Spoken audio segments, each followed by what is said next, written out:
আসসালামু আলাইকুম, সবাইকে স্বাগত জানাচ্ছি এখনকার আন্তর্জাতিক সংবাদে। প্রথমে এই সংবাদ শিরোনাম। শুরুতেই থাকছে, শত্রু পুরোপুরি পরাজিত না হওয়া পর্যন্ত ইরানের হামলা চলবে, এমনই এক কঠিন হুঁশিয়ারি দিয়েছেন দেশটির সুপ্রিম ন্যাশনাল সিকিউরিটি কাউন্সিলের সচিব। এনএনএসসির সচিব বলেছেন, ইরানি বাহিনীর চলমান নির্ভুল হামলা অব্যাহত থাকবে। মিনাবে নিরীহ শিশুদের মৃত্যুর প্রতিশোধ নেওয়া এবং শত্রুর বিরুদ্ধে পূর্ণ বিজয় অর্জন না হওয়া পর্যন্ত এই অভিযান চলবে। এবারে জানাবো, পারমাণবিক শক্তি অর্জনে বাবার চেয়েও বেশি আগ্রহী মোস্তফা খামেনি। ইরানের নতুন সর্বোচ্চ নেতা মোস্তফা খামেনি তার বাবা ও সাবেক সর্বোচ্চ নেতা আয়াতুল্লাহ আলী খামেনির তুলনায় পারমাণবিক অস্ত্র অর্জনে বেশি আগ্রহী বলে মনে করেছে যুক্তরাষ্ট্রের গোয়েন্দা সংস্থাগুলো। শুক্রবার দ্য নিউ ইয়র্ক টাইমসের এক প্রতিবেদনে এ তথ্য জানা গেছে। জানাবো, হরমুজে আন্তর্জাতিক জোট কৌশলে প্রস্থানের পথ খুঁজছে যুক্তরাষ্ট্র। চলতি সপ্তাহে একটি উচ্চ পর্যায়ের বৈঠকের আয়োজনের পরিকল্পনা করছে যুক্তরাষ্ট্র ও যুক্তরাজ্য। লন্ডনে আয়োজিত এই সম্মেলনের মাধ্যমে হরমুজ প্রণালীতে বাণিজ্যিক জাহাজ চলাচলের সুরক্ষা একটি আন্তর্জাতিক জোট গঠনের সম্ভাবনা রয়েছে। এদিকে যুক্তরাষ্ট্র ইরান সমঝোতায় মরিয়া পাকিস্তান, এবার প্রচেষ্টায় যুক্ত হচ্ছে চীন। প্রায় 5 মাস ধরে চলা যুক্তরাষ্ট্র ইরান যুদ্ধের অবসানে স্থগিত হয়ে যাওয়া আলোচনা আবারও শুরুর পথ খুঁজছে পাকিস্তান। দেশটির 3টি সূত্র জানিয়েছে, চীনের উদ্যোগে নতুন করে এই কূটনৈতিক প্রচেষ্টা শুরু হয়েছে। এবারে থাকছে, সৌদির কিং খালিদ বিমান ঘাঁটি এবং তেল স্থাপনায় ক্ষেপণাস্ত্র হামলা। সৌদি আরবের দক্ষিণাঞ্চলীয় আসির প্রদেশের কিং খালিদ বিমান ঘাঁটিতে ক্ষেপণাস্ত্র হামলা চালিয়েছে ইয়েমেনের সশস্ত্র বাহিনী। পাশাপাশি সৌদির ডিজান অঞ্চলের তেল স্থাপনাগুলোতে ক্ষেপণাস্ত্র হামলার দাবি করেছে ইয়েমেনের সশস্ত্র গোষ্ঠী আনসারুল্লাহ। ইয়েমেনের বিরুদ্ধে সৌদি আরবের সাম্প্রতিক হামলা এবং চলমান অবরোধের প্রতিশোধ হিসেবে এই হামলা চালানো হয়েছে বলে দাবি করা হয়েছে। এবং সর্বশেষ জানাবো, মানবাধিকার ইস্যুতে ইউরোপীয় ইউনিয়নের অবস্থানকে ভণ্ডামি বলল ইরান। মানবাধিকার ইস্যুতে ইউরোপীয় ইউনিয়নের অবস্থানকে সম্পূর্ণ ভণ্ডামি বলে অভিযোগ করেছে ইরান। দেশটির দাবি, একাধিক মানবাধিকার নিয়ে উদ্বেগ প্রকাশ করা হলেও অন্যদিকে ইরানের বিরুদ্ধে সামরিক হামলায় সমর্থন দেওয়া হচ্ছে। এতক্ষণ শুনছিলেন সংবাদ শিরোনাম, এখন বিস্তারিত। তার আগে আপনি যদি ইরানের পক্ষে থাকেন তাহলে চ্যানেলটি সাবস্ক্রাইব করে ভিডিওতে একটি লাইক দিন আর কমেন্টসে লিখুন স্ট্যান্ড উইথ ইরান। শত্রু পুরোপুরি পরাজিত না হওয়া পর্যন্ত ইরানের হামলা চলবে, সিকিউরিটি চিফ। শত্রু পুরোপুরি পরাজিত না হওয়া পর্যন্ত ইরানের সুনির্দিষ্ট এবং ধারাবাহিক হামলা অব্যাহত থাকবে বলে হুঁশিয়ারি দিয়েছেন দেশটির সুপ্রিম ন্যাশনাল সিকিউরিটি কাউন্সিলের সচিব। ইরানের রাষ্ট্রীয় বার্তা সংস্থা IRN এর বরাতে জানা গেছে, CNS-এর সচিব বলেছেন, ইরানি বাহিনীর চলমান নির্ভুল হামলা অব্যাহত থাকবে।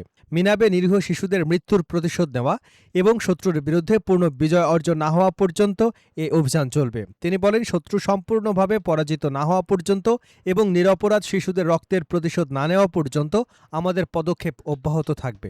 এদিকে গত 24 ঘণ্টায় কৌশলগতভাবে গুরুত্বপূর্ণ হরমুজ প্রণালী দিয়ে চলাচলের চেষ্টা করা 4টি জাহাজের গতিপথ পরিবর্তনে বাধ্য করেছে ইরানের ইসলামিক রেভলিউশনারি গার্ড কর্পস। দেশটির রাষ্ট্রীয় টেলিভিশনের বরাতে বার্তা সংস্থা AFP এ তথ্য নিশ্চিত করেছে। IRGC এক বিবৃতিতে জানিয়েছে, হরমুজ প্রণালীর দক্ষিণ অংশ দিয়ে অবৈধ অনিরাপদ পথে চলাচলের চেষ্টা করছিল 4টি জাহাজ। সতর্কতামূলক গুলি ছড়ার পর IRGC নৌবাহিনী তাদের থামিয়ে দেয়। পরে জাহাজগুলো নিজেদের গতিপথ পরিবর্তন করে। বিবৃতিতে বলা হয়, গত 24 ঘণ্টায় 4টি জাহাজকে সতর্ক করবার পর তাদের গতিপথ পরিবর্তন করতে বাধ্য হয়েছে। তবে জাহাজগুলোর পরিচয়, পতাকাবাহী দেশ বা কী ধরনের জাহাজ ছিল সে বিষয়ে বিস্তারিত জানানো হয়নি। এদিকে সাম্প্রতিক জাহাজগুলোতে হরমুজ প্রণালীতে চলাচলকারী কিছু তেলবাহী ট্যাঙ্কারকে লক্ষ্য করেছে ইরান। বিশ্লেষকদের মতে, ইরান জাহাজগুলোকে নিজেদের জলসীমা ব্যবহার করতে বাধ্য করা এবং নিরাপদ চলাচলের জন্য অর্থ পরিশোধের চাপ সৃষ্টি করতেই এমন পদক্ষেপ নিচ্ছে। বিশ্বের অন্যতম গুরুত্বপূর্ণ নৌপথ হরমুজ প্রণালী দিয়ে প্রতিদিন বিপুল পরিমাণ জ্বালানি তেল পরিবহন করা হয়। ফলে এই অঞ্চলে যে কোনো সামরিক উত্তেজনা বৈশ্বিক জ্বালানি সরবরাহে প্রভাব ফেলতে পারে বলে আশঙ্কা করা হয়। পারমাণবিক অস্ত্র অর্জনে বাবার চেয়েও বেশি আগ্রহী মোস্তফা খামেনি। ইরানের সর্বোচ্চ নেতা মোস্তফা খামেনি তার বাবা ও সাবেক সর্বোচ্চ নেতা আয়াতুল্লাহ আলী খামেনির তুলনায় পারমাণবিক অস্ত্র অর্জনে বেশি আগ্রহী বলে মনে করছে যুক্তরাষ্ট্রের গোয়েন্দা সংস্থাগুলো। শুক্রবার দ্য নিউ ইয়র্ক টাইমসের এক প্রতিবেদনে এ তথ্য জানানো হয়েছে। প্রতিবেদনে বলা হয়েছে, যুক্তরাষ্ট্র এবং ইসরায়েলের যৌথ সামরিক অভিযানের শুরুতে আলী খামেনি নিহত হবার পর তেহরানের পারমাণবিক উচ্চাকাঙ্ক্ষা আরও বেড়েছে বলে মার্কিন গোয়েন্দাদের মূল্যায়ন। তবে কর্মকর্তারা জানিয়েছেন, মোস্তফা খামেনির অবস্থান সম্পর্কে পাওয়া অধিকাংশ গোয়েন্দা তথ্য যুদ্ধ শুরুর আগের। কারণ বাবার মৃত্যুর সময় আহত হবার পর থেকে তিনি আত্মগোপনে রয়েছেন এবং নিরাপত্তার কারণে জনসমক্ষে খুব কমই আসছেন। প্রতিবেদনে আরও বলা হয়, সম্ভাব্য নতুন বিমান হামলার আশঙ্কায় মোস্তফা খামেনি অন্য ইরানি কর্মকর্তাদের সঙ্গেও সীমিত যোগাযোগ রাখছেন। মার্কিন গোয়েন্দা সংস্থাগুলোর মূল্যায়ন অনুযায়ী ইরান এখনও ইউরেনিয়াম সমৃদ্ধকরণ বা পারমাণবিক অস্ত্র কর্মসূচি পূর্ণমাত্রায় পুনরায় চালু করেনি। তবে যুক্তরাষ্ট্র এবং ইসরায়েলের হামলায় ক্ষতিগ্রস্ত পারমাণবিক অবকাঠামো সংরক্ষণ এবং পুনর্গঠনের পদক্ষেপ নেওয়া হয়েছে। মার্কিন কর্মকর্তাদের দাবি, অবশিষ্ট সেন্ট্রিফিউজগুলো শক্তিশালী নিরাপত্তা বেষ্টিত ভূগর্ভস্থ পিক্যাক্স মাউন্টেন কমপ্লেক্সে স্থানান্তর করা হয়েছে। এতে ইরান ভবিষ্যতে ইউরেনিয়াম সমৃদ্ধকরণ এবং সম্ভাব্য পারমাণবিক অস্ত্র তৈরির সক্ষমতা ধরে রাখতে পারে। গোয়েন্দা মূল্যায়নে আরও বলা হয়েছে, হামলার পরপরই যদি ইরান দ্রুত পারমাণবিক কার্যক্রম পুনরায় শুরু করত, তাহলে তাদের কর্মসূচি সর্বোচ্চ 6 মাস পিছিয়ে যেত। প্রতিবেদনে বলা হয়, আলী খামেনি প্রকাশ্যে সবসময় পারমাণবিক অস্ত্র তৈরির অভিযোগ অস্বীকার করলেও ইরান তার পারমাণবিক সক্ষমতা বাড়ানোর কাজ চালিয়ে যায়। অন্যদিকে মার্কিন গোয়েন্দাদের দাবি, যুদ্ধের আগে আটক করা বিভিন্ন যোগাযোগ এবং মোস্তফা খামেনির প্রকাশ্য বক্তব্য বিশ্লেষণ করে তারা মনে করেছে তিনি পারমাণবিক কর্মসূচি সম্প্রসারণে দ্বিধাহীন এবং ইউরেনিয়াম সমৃদ্ধকরণ ও অস্ত্র উন্নয়নকে এগিয়ে নিতে আগ্রহী। দ্য নিউ ইয়র্ক টাইমস আরও জানায়, বাইডেন প্রশাসনের শেষ দিকে মার্কিন কর্মকর্তারা ধারণা করেছিলেন ইরান একটি সাধারণ ধরনের পারমাণবিক অস্ত্র তৈরির সম্ভাব্যতা যাচাই করেছিল। তবে বর্তমান মূল্যায়নে বলা হয়েছে, মোস্তফা খামেনি দীর্ঘপাল্লার ক্ষেপণাস্ত্র বহনযোগ্য তাপ পরমাণু ওয়ারহেড উন্নয়নের দিকে বেশি গুরুত্ব দিচ্ছেন। এছাড়া মার্কিন কর্মকর্তাদের মতে, আগে যারা যুক্তরাষ্ট্র বা ইসরায়েলের হামলা ঠেকাতে পারমাণবিক অস্ত্রকে একমাত্র কার্যকর প্রতিরোধ হিসেবে দেখতেন, নতুন সর্বোচ্চ নেতার অধীনে তাদের অবস্থান আরও শক্তিশালী হয়েছে। হরমুজে আন্তর্জাতিক জোট কৌশলে প্রস্থানের পথ খুঁজছে যুক্তরাষ্ট্র। চলতি সপ্তাহে একটি উচ্চ পর্যায়ের বৈঠকের আয়োজনের পরিকল্পনা করেছে যুক্তরাষ্ট্র ও যুক্তরাজ্য। লন্ডনে আয়োজিত এই সম্মেলনের মাধ্যমে হরমুজ প্রণালীতে বাণিজ্যিক জাহাজ চলাচলের সুরক্ষায় একটি আন্তর্জাতিক জোট গঠনের সম্ভাবনা রয়েছে। তবে বৈঠকের তারিখ এবং কর্মসূচি এখনও চূড়ান্ত হয়নি। এতে পশ্চিমা দেশগুলোর প্রতিরক্ষামন্ত্রী, শীর্ষ সামরিক কর্মকর্তাদের পাশাপাশি মধ্যপ্রাচ্যের বিভিন্ন দেশের প্রতিনিধিরাও অংশ নিতে পারেন বলে জানিয়েছে ইউরোপীয় কূটনীতিকরা। বিষয়টি সম্পর্কে অবগত দুজন ইউরোপীয় কূটনৈতিক এবং আরও 2টি সূত্রের বরাত দিয়ে সাংবাদিক বারাক রাভিদের করা একটি প্রতিবেদন প্রকাশ করেছে মার্কিন সংবাদ মাধ্যম এক্সিওস। সূত্রগুলোর মতে, কয়েক মাসে হরমুজ প্রণালী দিয়ে সম্ভাব্য আন্তর্জাতিক জোট গঠনের বিষয়ে বিভিন্ন দেশের সঙ্গে আলোচনা করেছে যুক্তরাজ্য ও ফ্রান্স। যুক্তরাষ্ট্র এখন সেই উদ্যোগকে এগিয়ে নিতে চায়। কেন এই আন্তর্জাতিক জোট?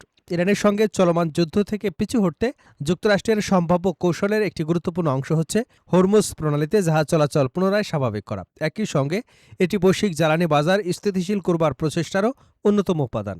একজন ইউরোপীয় কূটনৈতিক বলেন, আমেরিকানরা এখন যুদ্ধ থেকে বেরিয়ে আসার একটি পথ খুঁজছেন, এজন্য তারা আমাদের সহায়তা চায়। হোয়াইট হাউসের এক কর্মকর্তা নিশ্চিত করেছেন যে যুক্তরাষ্ট্র এবং যুক্তরাজ্য আগামী সপ্তাহে এই সম্মেলনের আয়োজন করতে চায়। তবে ওয়াশিংটনে অবস্থিত ব্রিটিশ দূতাবাস এ বিষয়ে মন্তব্য করতে অস্বীকৃতি জানিয়েছে।